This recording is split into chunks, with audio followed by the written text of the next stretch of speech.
Dans nos vies, des moments d'incompréhension, d'instabilité, d'épreuve.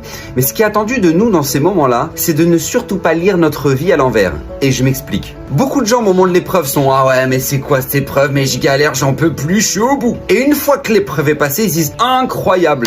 Maintenant j'ai compris ce qui m'est arrivé, c'est fou, Hachem était là depuis le début !» Ce qui est attendu d'un juif, ce n'est pas d'attendre la fin pour comprendre que depuis le début il y avait du sens. Mais c'est de comprendre depuis le début qu'il y avait un sens à cette épreuve-là pour nous amener justement à une délivrance. C'est la raison pour laquelle le Shulchan Aruch nous dit celui qui lit la Megillat Esther à l'envers n'a pas été rendu quitte. N'attends pas la fin de la Megillah pour comprendre qu'en fait Hachem était là depuis le début et qu'il a placé Mordechai là-bas et Esther là-bas pour qu'en fait les juifs quand ils vont faire tchouva ils vont s'en sortir. Aie confiance depuis le début de l'histoire qu'Hachem avait déjà tout paramétré. Et cette leçon-là est une leçon fondamentale dans nos vies. Nous ne devons pas attendre la fin de notre histoire pour comprendre qu'Hachem était là depuis le début, mais comprendre depuis le début qu'Hachem nous amène vers une fin d'histoire absolument exceptionnelle. Ça c'est notre Emouna, ça c'est Purim, Purim sa mère.